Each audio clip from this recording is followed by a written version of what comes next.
Hello friends, तो आइए हम पढ़ते हैं आगे द रेन ऑफ टेरर। इसके पहले हमने देखा लुई 16 को मौत की सजा सुनाई गई देशद्रोह के मुकदमे में, और क्वीन मैरी एंटोनियट का भी यही हाल हुआ कुछ समय बाद। तो आइए अब आगे पढ़ते हैं।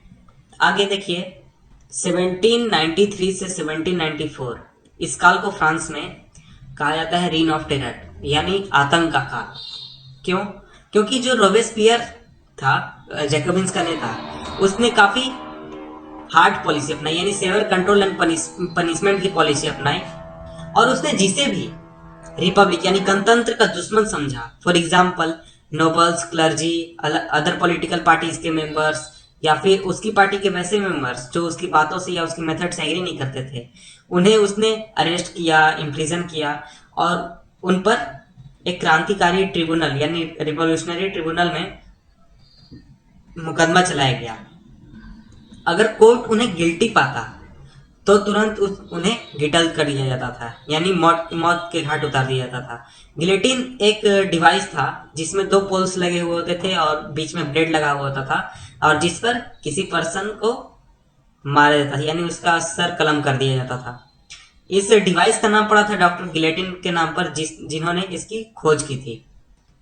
रोबेस्पियर की सरकार थी, उसने मैक्सिमम सीलिंग कर दी वेजेस और प्राइसेस की, यानी कि दैनिक भत्ते उसकी मैक्सिमम सीलिंग कर दी, और किसी भी वस्तु की मैक्सिमम प्राइसेस की सीलिंग कर दी। और मीट और ब्रेड थे, इनको रैशनिंग कर दिया गया। और पेजेंट्स, जितने भी पेजेंट थे, उन्हें फोर्स किया गया कि वो अपने ग्रेन्स जो वो अनाज उगाते थे उन्हें वो ट्रांसपोर्ट करें सिटीज में, और वहां उतने ही दाम पर बेचें जितने दाम गवर्नमेंट ने तय किए हैं, उससे वो कम ज्यादा पर बेच नहीं सकते थे। और ज्यादा एक्सपेंसिव व्हाइट फ्लोर यानी आटे की यूज को बंद कर दिया गया, उसे बैन कर दिया गया। और जितने भी सिटीजन्स थे उन्हें ये जरूरी कर दिया गया कि वे प्लेन आटा खाए, या कह सकते हैं इक्वालिटी ब्रेड, जिसे समता रोटी हिंदी में कहा जाएगा। इक्वालिटी ब्रेड खाने के लिए जरूरी कर दिया। और इक्वालिटी फॉर्म ऑफ स्पीच यानी बातचीत बोलचाल में भी इक्वालिटी लाने की कोशिश की गई। फॉर एग्जाम्पल जैसे ट्रेडिशनल फ्रेंच में कहा जाता था मोनेस्योर मेन को और मदाम औरत को, लेकिन ऐसा कर दिया गया कि सभी फ्रेंच मैन एंड वुमेन सितोयन और सितोइन कहा जाने लगा। यानी किसी आप मेल को एड्रेस कर रहे हैं तो उसे आप सितोयन कहेंगे, और किसी फीमेल को एड्रेस कर रहे हैं तो आप सितोइन कहेंगे। उसके अलावा दूसरे वर्ड्स एड्रेस करने के लिए यूज नहीं कर सकते। और जितने भी चर्चेस थे उन्हें बंद कर दिया गया, और उनके बिल्डिंग्स को बैरक या फिर ऑफिसेज में कन्वर्ट कर दिया गया। रोबेस्पियर ने इतनी हार्ड पॉलिसी अपनाई कि उसके जो सपोर्टर्स थे वो भी काफी ज्यादा परेशान हो गए और काफी ज्यादा त्राही त्राही करने लगे।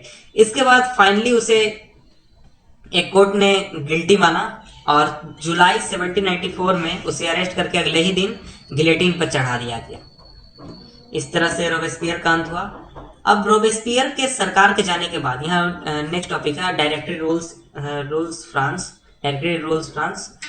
तो जैकोबिन गवर्नमेंट के जाने के बाद, रोबेस्पियर के जाने के बाद, जो वेल्दियर मिडिल क्लास था, ज्यादा अमीर तबका था, उसके पास पावर आ गया। और उसके बाद नई कॉन्स्टिट्यूशन बनाई गई, जिसमें जो गरीब लोग थे, कमजोर लोग थे, जो नॉन प्रॉपर्टी सेक्शन था, उसे मतदान से वंचित कर दिया गया। और इस कॉन्स्टिट्यूशन में 2 इलेक्टेड लेजिस्लेटिव काउंसिल का प्रावधान रखा गया, और ये लोग बाद में फिर डायरेक्टरी एक बनाते थे, जो कि 5 मेंबर्स का एक एग्जीक्यूटिव होता था। और ये इसलिए किया गया क्योंकि जैकोबिन गवर्नमेंट में देखा गया कि पावर का कंसंट्रेशन एक जगह था, और इस चीज से बचने के लिए डायरेक्टरी और लेजिस्लेटिव काउंसिल का प्रावधान रखा गया। तो बार बार बात यह है कि डायरेक्टरी और लेजिस्लेटिव काउंसिल में झगड़ा होते रहता था, और लेजिस्लेटिव काउंसिल डायरेक्टरी को बार बार डिसमिस करने की कोशिश करता था, और यही पॉलिटिकल इनस्टेबिलिटी डायरेक्टरी की बाद में मिलिट्री डिक्टेटर जो कि नेपोलियन बोनापार्ट उसके राइज का कारण बनी, मतलब उसके राइज में ये सहायक हुई। लेकिन जितने भी ये चेंजेस थे या फिर फॉर्म ऑफ गवर्नमेंट थे, इनके लिए आइडल्स थे। वो थे idol of freedom, equality before law, fraternity, ये सब इंस्पायरिंग आइडियल्स थे, इनसे वो नहीं हटे। ये सभी चीजें सभी सरकारों में रही।